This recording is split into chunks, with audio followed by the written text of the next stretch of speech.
ನಾವು ಹೋರಾಟಗಾರರು ಬಹಳಷ್ಟು ನೋವು ಪಟ್ಟಿದ್ದೀರ, ಬಹಳ ಕಷ್ಟಪಟ್ಟು ಈ ಒಂದು ದೊಡ್ಡ ಪ್ರತಿಭಟನೆ ಮಾಡಿದ್ದಾರೆ. ಬೆಂಗಾಲ್ ಹಾಕಿ ಬೀಗ್ ಹಾಕಿ ಬ್ಯಾನರ್ ಹಾಕಿ ಭುವನೇಶ್ವರು ಬಹಳ ಶ್ರಮ ಪಟ್ಟು ಪೊಲೀಸ್ ಪರ್ಮಿಷನ್ ತಗೊಂಡು ಎಲ್ಲ ಒಪ್ಪಿಸೋದ್ರಲ್ಲಿ ಬಹಳ ಕಷ್ಟ ಇದೆ. ಮನೆ ಸಮಾರಂಭ ಮಾಡೋದು ಈ ಒಂದು ಪ್ರತಿಭಟನೆ ಮಾಡ್ತಾರಲ್ಲ ಬಹಳಷ್ಟು ರಿಸ್ಕ್ ಇದೆ. ಈ ಪ್ರತಿಭಟನೆ ಬಗ್ಗೆ ತಮ್ಮ ನೋವು ಏನಿದೆ ಹೇಳಿ ಸರ್. ಸರ್, ಇವಾಗ ತಾನೇ ಗ್ರೇಟರ್ ಬೆಂಗಳೂರು ಸಿಇಒ ಬಂದೋದ್ರು. ಅವ್ರ ಜೊತೆನಲ್ಲಿ ಒಬ್ರು ಯಾರು ಅಧಿಕಾರಿ ಬಂದಿದ್ರಲ್ಲ ಸರ್, ಡಿಜೆ ಬೀರೇಶ್ ಅಂತ ಹೇಳ್ಬಿಟ್ಟು, ಭೀಮೇಶ್ ಅಂತ ಹೇಳ್ಬಿಟ್ಟು ನಮ್ಮ ವಾರ್ಡ್ಗೆ 131 ವಾರ್ಡ್ಗೆ ವಿಸಿಟ್ ಬಂದಿದ್ರು. ಆಗ ಪೇಮೆಂಟ್ಗಳ ಬಗ್ಗೆ ವಿಚಾರ ಮಾಡಿದಾಗ ಪೇಮೆಂಟ್ ನಮ್ಗೆ ಗೊತ್ತಿಲ್ಲ ಎಷ್ಟು ಅನ್ನೋದು ಅಂತಂದ್ರು. ಬಿಲ್ ಪಾಸ್ ಮಾಡೋರ್ಗೆ ಪೇಮೆಂಟ್ಗಳ ಬಗ್ಗೆ ಗೊತ್ತಿಲ್ಲ ಅಂತಂದ್ರೆ ಇನ್ಯಾರಿಗೆ ಗೊತ್ತು ಪೇಮೆಂಟ್ಗಳ ಬಗ್ಗೆ?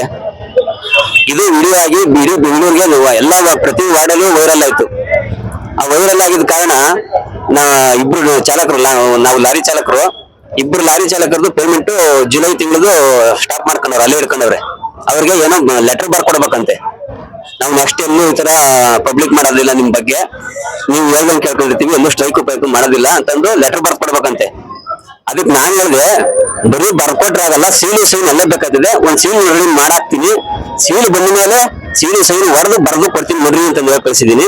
ಅದಕ್ಕೆ ಜುಲೈ ತಿಂಗಳದು ಪೇಮೆಂಟ್ ಇಟ್ಕೊಂಡಿದ್ದಾರೆ. ಇದು ವೈರಲ್ ಆಯ್ತು ಅಂದ್ಬಿಟ್ಟು ಈಗ ಇವತ್ತು ಆಟೋದವ್ರು ಬಂದಿಲ್ಲ, ಇವತ್ತು ಆಟೋ ಸಮೇತ ಬಂದಾರೆ ಎಲ್ಲರೂ. ಅವ್ರಿಗೆ 3 ತಿಂಗಳು ಪೇಮೆಂಟ್ ಕೊಡಲ್ಲ, ಅದೇನ್ ಮಾಡ್ಕೋದ್ರಿ ಅಂತಂದು ಬೆದರಿಕೆ ಹಾಕಿದಾರಂತೆ. ಅದಕ್ಕೋಸ್ಕರ ನಮಗೆ ಈ ಕಾಂಟ್ರಾಕ್ಟರ್ ಕೈ ಕೆಳಗೆ ಕೆಲಸ ಬೇಡ. ಕಾಂಟ್ರಾಕ್ಟ್ ಅವ್ರು ಮಾಡ್ಕೊಳ್ಳಿ, ಲಾರಿ ಆಟೋ ಏನಿದೆ ಅವ್ರು ಕಾಂಟ್ರಾಕ್ಟ್ ಮಾಡ್ಕೊಳ್ಳಿ, ನಮಗೆ ನೇರ ವೇತನ ಮಾಡ್ಲಿ, ಅಷ್ಟೇ ನಾನು ಕೇಳ್ಕೊಳ್ಳೋದು. ಸರ್ಕಾರ ಅಂತೂ ಯಾವತ್ತೂ ಗೆಲ್ಲೋದಿಲ್ಲ, ಮತ್ತೆ ನಮಗೆ ಅನ್ಯಾಯ ಮಾಡಿದವರು ಯಾರನ್ನು ಚೆನ್ನಾಗಿ ಇದ್ದಿದ್ದು ಇಲ್ಲ. ಇಷ್ಟು ಅದಾಯ್ತಾ? ಈಗ ನನಗೆ ನಾ ಕಾನ್ಫಿಡೆಂಟ್ ಏನು ಗೊತ್ತಾ, ನಿಮ್ಮೆಲ್ಲರ ಸಹಕಾರದಿಂದ ನಾವು ಇಷ್ಟೆಲ್ಲ ಹೋರಾಟ ಮಾಡಿದ್ದೀವಿ, ಇಷ್ಟೆಲ್ಲ ನಮ್ಗೆ ಸಪೋರ್ಟ್ ಸಿಕ್ಕಿದೆ, ಇಷ್ಟೆಲ್ಲ. ಮತ್ತೆ ಇನ್ನೊಂದು ಹೇಳೋದು ಮರ್ತದೆ, ಮೀಡಿಯಾ ಮಿತ್ರ ಇದಾರಲ್ಲ, ಮೀಡಿಯಾ ಮಿತ್ರರು ತುಂಬಾ ಸಪೋರ್ಟ್ ಮಾಡಿದ್ದಾರೆ, ಟಿವಿಯಲ್ಲಿ ಹಾಕಿ ಹೊಡಿತಾ ಇದ್ದಾರೆ. ಮತ್ತೆ ನಮ್ಮ ಪೊಲೀಸ್ ಅವರು ಸಿಎಂ ಅವ್ರ ಹತ್ರ ಕೂಡ ಡಿಸಿಪಿ ಅವ್ರ ಸಮೇತ ಹೋಗಿ ರಿಕ್ವೆಸ್ಟ್ ಮಾಡಿದ್ದಾರೆ, ಇವ್ರ ಸಮಸ್ಯೆ ಇತ್ಯರ್ಥ ಮಾಡಿಕೊಳ್ಳೋ ಪ್ರಯತ್ನ ಮಾಡಿ ಸರ್ ಅಂತ. ಅಗತ್ಯ ಸೇವೆ ಬೆಂಗಳೂರಿಗೆ ಏನಾದ್ರು ಇಲ್ಲ ಅಂತ ಹೇಳಿದ್ರೆ ಬೆಂಗಳೂರು ಗಬ್ಬೆದ್ದು ನಾರುತ್ತೆ, ಬೆಂಗಳೂರಲ್ಲಿ ಕಾಯಿಲೆಗಳು ಪ್ರಾರಂಭ ಆಗ್ತವ, ಬೆಂಗಳೂರಿನಲ್ಲಿ ಸಾವು ನೋವುಗಳು ಪ್ರಾರಂಭ ಆಗ್ತವ. ಇದನ್ನ ಈ ಮಾನಗಟ್ಟ ಸರ್ಕಾರಗಳು ಅರ್ಥ ಮಾಡ್ಕೊಳ್ಬೇಕಾಗಿದೆ. ಯಾಕಂದ್ರೆ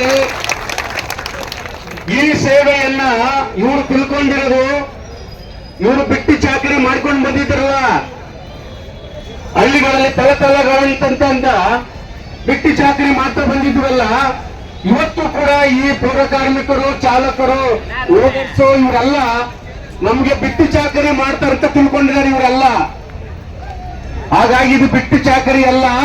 ನಾವು ಖಂಡಿತವಾಗ್ಲೂ ಈ ದೇಶಕ್ಕೆ ಅಥವಾ ಬೆಂಗಳೂರಿಗೆ ಈ ಎಸೆನ್ಷಿಯಲ್ ಕೆಲಸವನ್ನ, ಸೇವೆಯನ್ನ ಮಾಡಕ್ಕೆ ನಾವು ತಯಾರಿದ್ದೀವಿ.